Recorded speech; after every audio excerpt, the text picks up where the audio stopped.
Hola a todos, yo soy Lexi y bienvenidos una vez más a esta es su casa, la casa del misterio.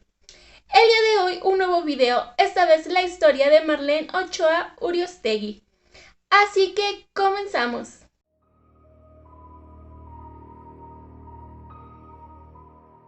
Marlene Ochoa Uriostegui era una joven de 19 años de edad. Ella y su familia residían en la ciudad de Chicago y eran inmigrantes mexicanos. Conoció a su esposo Giovanni López cuando estos dos eran adolescentes. Se enamoraron y pronto Marlene se convertiría en madre a sus 16 años de un pequeño llamado Yardiel. Marlene era una joven que, a pesar de estar casada, ser madre de familia y estar embarazada de 9 meses, continuó con sus estudios y asistía a la secundaria alternativa. Desde su perfil de Facebook, Marlene se metió a un grupo de madres en donde posteó que necesitaba algunas cosas para su bebé, pues debido a que estudiaba, a que no trabajaba y a que estaba ya embarazada de 9 meses, próxima a dar a luz, no podía costeárselos y los necesitaba. Y así fue como Clarisa Figueroa se puso en contacto con ella. Esta le prometió regalarle ropa de bebé y un cochecito con la excusa de que su hija tenía de sobra y sin usar. Clarisa, de 46 años, era una mujer que estaba obsesionada con ser madre, ya que había perdido a un hijo de nombre Javier. Pero como tenía ligadas las trompas de falopio, no podía volver a concebir. Aún así, un año antes, Clarisa le había avisado a sus familiares que estaba embarazada. Incluso les enseñó un ultrasonido que ella había tomado de internet. Ante esa noticia, su hija Desiree, de 26 años, se sorprendió, ya que ella sabía que su madre tenía ligadas las trompas y que no podía volver a tener hijos. Por lo cual, a Clarisa no le quedó de otra más que revelarle todos sus planes. Y como Desiree se embarazó, Clarisa quería acelerar las cosas para poder ser madres juntas y para poder tener a su bebé antes del 10 de mayo. Refrigerator in my room because it fits. I'm weird. I do though. I have a refrigerator in my room.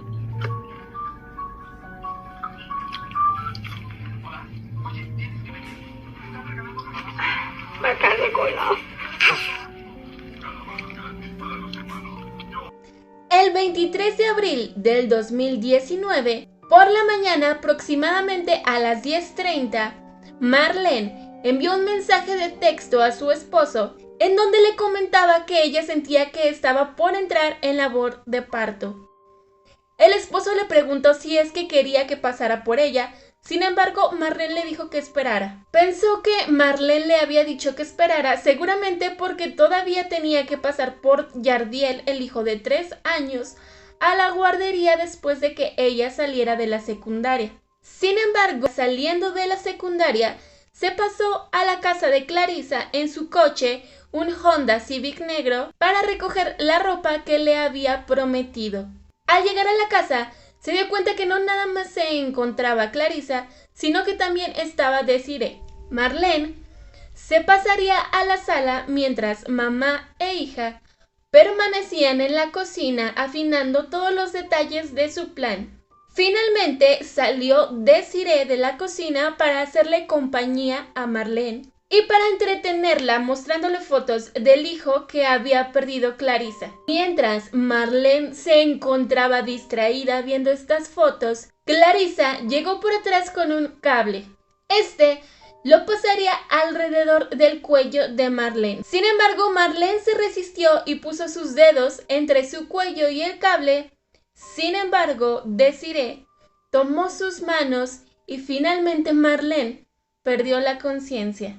Inmediatamente corriendo a la cocina por una bolsa de plástico y una manta grande. Una vez que lo sacaron, lo colocaron en un balde y obviamente, al no ser expertas y al no tener las condiciones y el ambiente necesario, el bebé mostró complicaciones y parecía que no respiraba, por lo cual inmediatamente llamaron a emergencias. Los paramédicos del Departamento de Bomberos de Chicago llegaron a auxiliarlos y posteriormente los trasladaron al Chris Medical Center Hospital. Ese mismo día, aproximadamente a las 6 de la tarde, el esposo de Marlene recibiría una llamada en donde le hacían de su conocimiento que no habían pasado por el pequeño Yardiel. Como Marlene en la mañana ya había comunicado que no se sentía del todo bien, los familiares inmediatamente pensaron que a lo mejor se pudo haber sentido mal y que ésta se encontraba en algún hospital. La madre de Marlene se presentó ese mismo día para levantar una denuncia por desaparición. Sin embargo, le dijeron que la denuncia la tenía que hacer el esposo y que tenían que esperar un día para que se le considerara desaparecida. Sin embargo, los familiares de Marlene sabían que algo le había pasado, ya que Marlene era una chica tranquila y era una chica responsable. Ella no desaparecería solamente así como así, por lo cual los familiares estaban sumamente preocupados y al siguiente día levantaron la denuncia por desaparición. Incluso el padre de Marlene, que se encontraba en Iowa, se trasladó hasta Chicago para poder buscarla él personalmente. Por otro lado, una vez que Clarissa llegó al hospital, llegó salpicada de la parte superior y con el niño en brazos en bastante mal estado. El niño llegó con actividad cerebral casi nula. Los médicos procedieron a examinar a Clarissa y se dieron cuenta que no tenía ningún signo físico de haber dado a luz recientemente. De hecho, ella estaba en perfecto estado y era imposible que ella hubiera dado a luz a ese bebé. Aún así, el personal del hospital hizo caso omiso de esto y no reportaron ninguna de estas anomalías a las autoridades.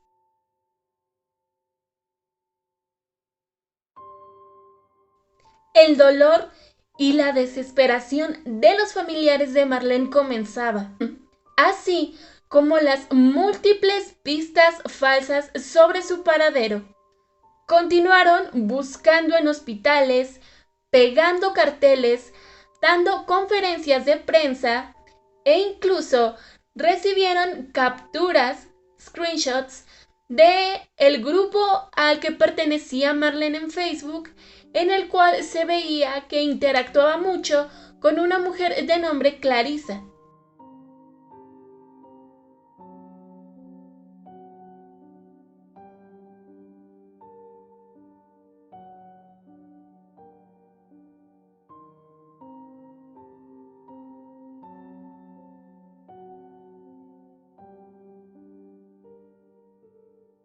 Toda esta información que le llegaba a los familiares de Marlene inmediatamente se la hacían llegar a las autoridades. Sin embargo, las autoridades más bien estaban enfocados en la sospecha de que posiblemente había sido el esposo de Marlene el que le había hecho algo. Así que realmente no atendían tanto las pistas que los familiares les hacían llegar.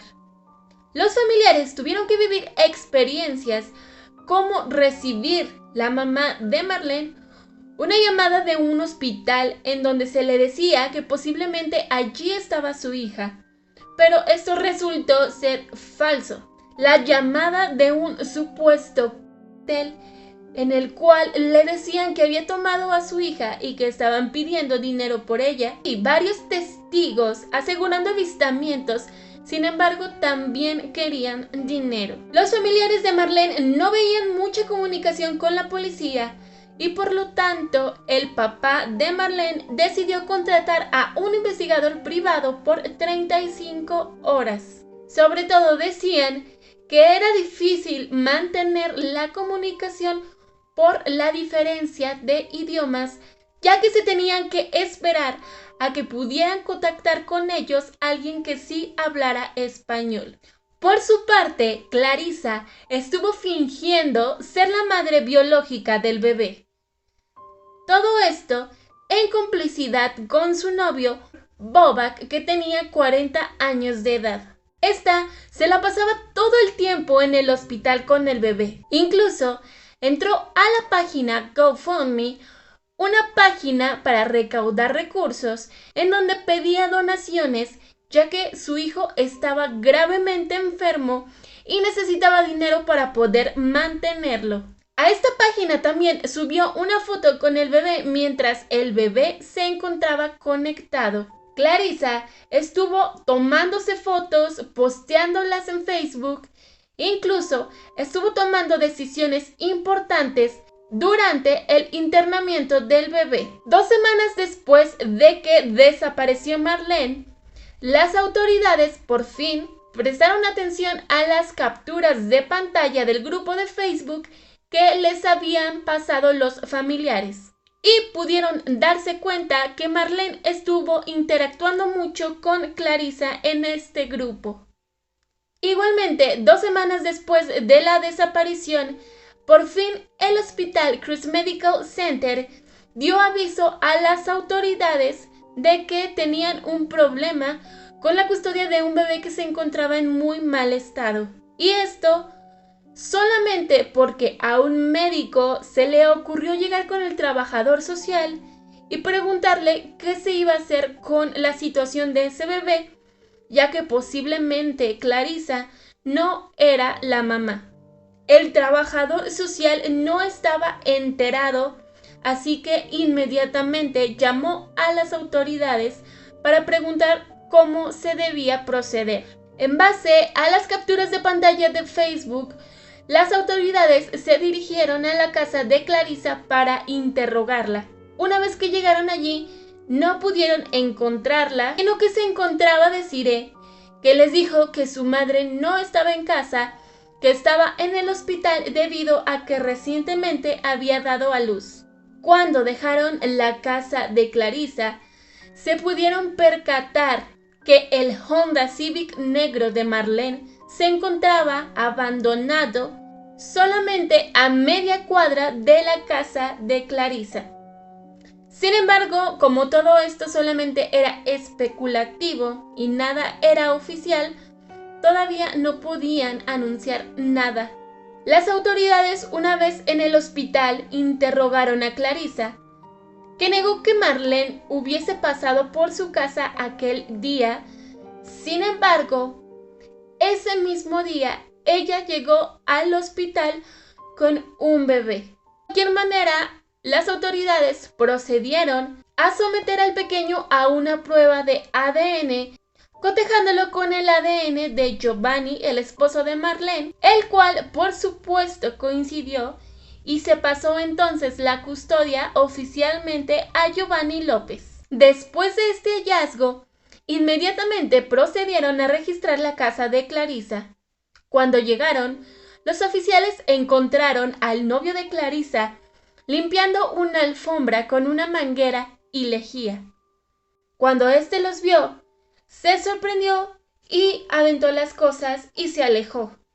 Continuaron registrando y pudieron encontrar atrás de la casa, en un cubo de basura, el cuerpo de Marlene. Oficialmente, ese día, el 14 de mayo del 2019, les dejaron saber a los familiares de Marlene que posiblemente la habían encontrado y que ahora solamente faltaba que ellos pudieran identificarla.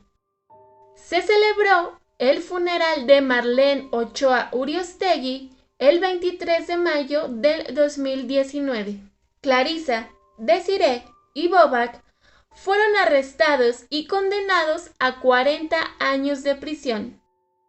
Se descubrió que anteriormente, el 1 de abril, Marlene ya se había pasado por la casa de Clarissa. Sin embargo, ese día no pudieron llevar a cabo su plan, ya que el novio de Desiree amenazó con llamar a la policía. En cuanto al bebé, a pesar de que tenía pocas posibilidades de vida, la familia decidió luchar y mantenerlo con vida. El bebé estaba conectado a un respirador en intervalos de 15 minutos. Posteriormente mejoró y dejó el respirador así como por fin pudo abrir sus ojos por primera vez. Sin embargo, el 14 de junio del 2019 perdió la vida a causa de una grave lesión cerebral. Y hasta aquí la historia del día de hoy. Chicos, y la verdad es que si ustedes también hacen uso de esta plataforma para vender, para regalar cosas, para recibir regalos de personas, así como Marlene, procuren cuidarse muchísimo. La verdad es que no sabemos quién está detrás de la pantalla.